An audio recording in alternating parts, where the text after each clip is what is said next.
We're just saying, Mr. Niven was just saying that, David Niven was just saying that when you first came here, people didn't understand English accents, that there were not that many movies, not that much television, people were not as exposed to the English accent. No television at all, none at all. No television, and they didn't go to see English movies in the States because they really did not understand the voice. I mean, I'm sure you're all having terrible trouble tonight, but before it was ununderstandable. But now I think the ears are tuned in better. The world's gotten smaller. You were in, to coin a phrase, you were in early television. And how often do you do that thing where you put yourself into a dangerous situation in order to demonstrate, is it to yourself, your control of nerves? I'm thinking about a thing in the book where you were on a live show, and at 5 minutes before airtime, you were not dressed. Well, I did it on purpose. I thought, now this show is pretty bad, but it was a big one, a very big one, done from here, New York, big one. Millions of viewers, you know. And I thought, now the show is no good. And there's no point in being frightened because it's bad anyway, and we all look like runaway rocking horses, you know, trying to remember.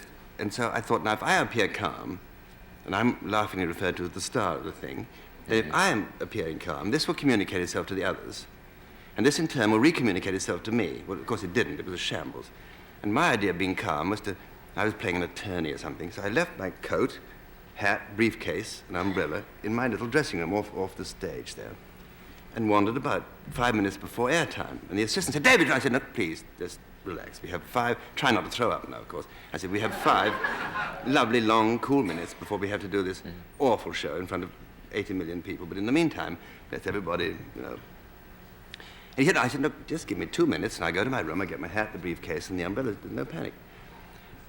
Now, I became, for the first time, I think, what Americans hope the British are. I was Gibraltar.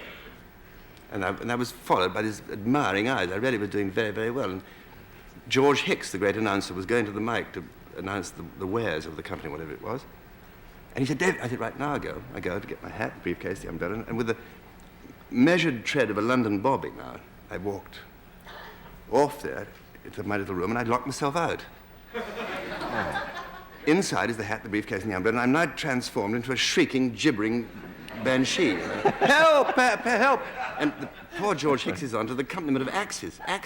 2 firemen, boom, boom, wallop, boom. And I finally came on with my hat on the briefcase up the hat and the wood chips. Oh, don't.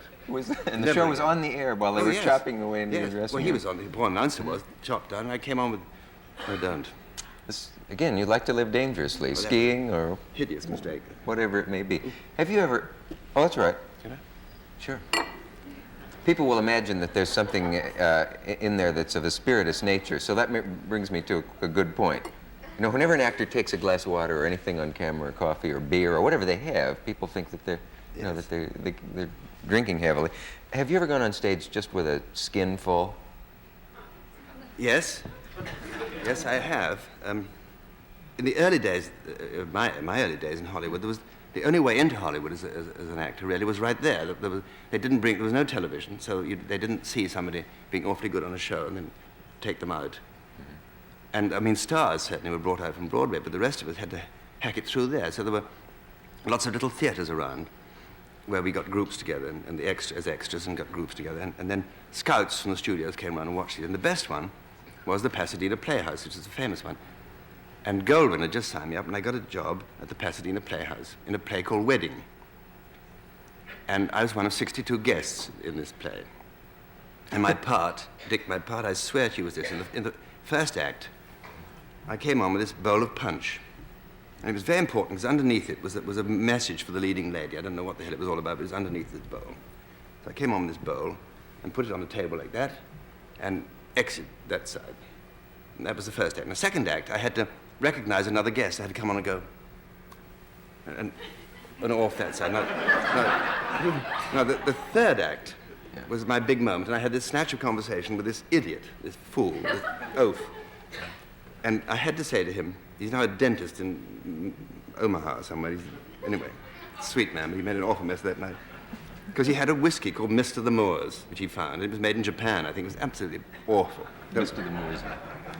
So my third act was with him, and I had to say, I tell you, on a balcony upstairs, I had to say, I tell you the King of Siam does. And so he said, well, I know the King of Siam, and I tell you he doesn't. And I had to say, oh. And off, that was my part. Now, How do you learn all that stuff? So I went all over Hollywood, not lying too much. I said, I'm playing with a very interesting girl at the Playhouse. I think if she has a break, she'll do very well. And so the word went around that I was starring in this thing. So the opening night comes, and all I have my bowl of punch, and we have the Mist of the Moors going, like this, in our little cubicle downstairs. And up goes the curtain, and on I go with the bowl of punch to a thunderous hand. And I did the full unforgivable. I put the bowl there and did this to see who was out there, Oh, dear.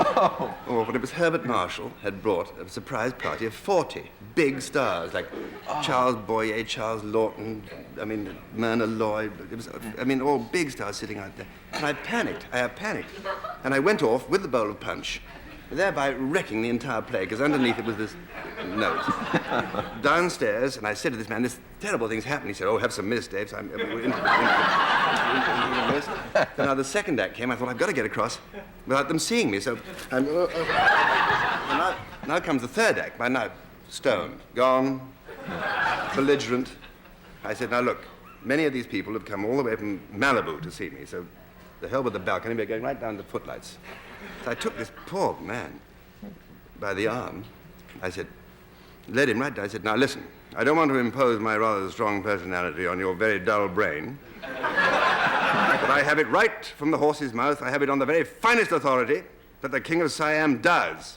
And he said, oh. Anyway, then we tottered off, and the owner of the theater said, get out of my theater. That was fired. Yes. And from that day forth, you've learned a lesson about... Well, I learned about that because the source on the stage is a great mistake, I think, because you think you're much better than you are, Yeah. The idea of shielding your eyes to see who's out front is hilarious. I'll get over this in a minute. We have a message. We'll be back.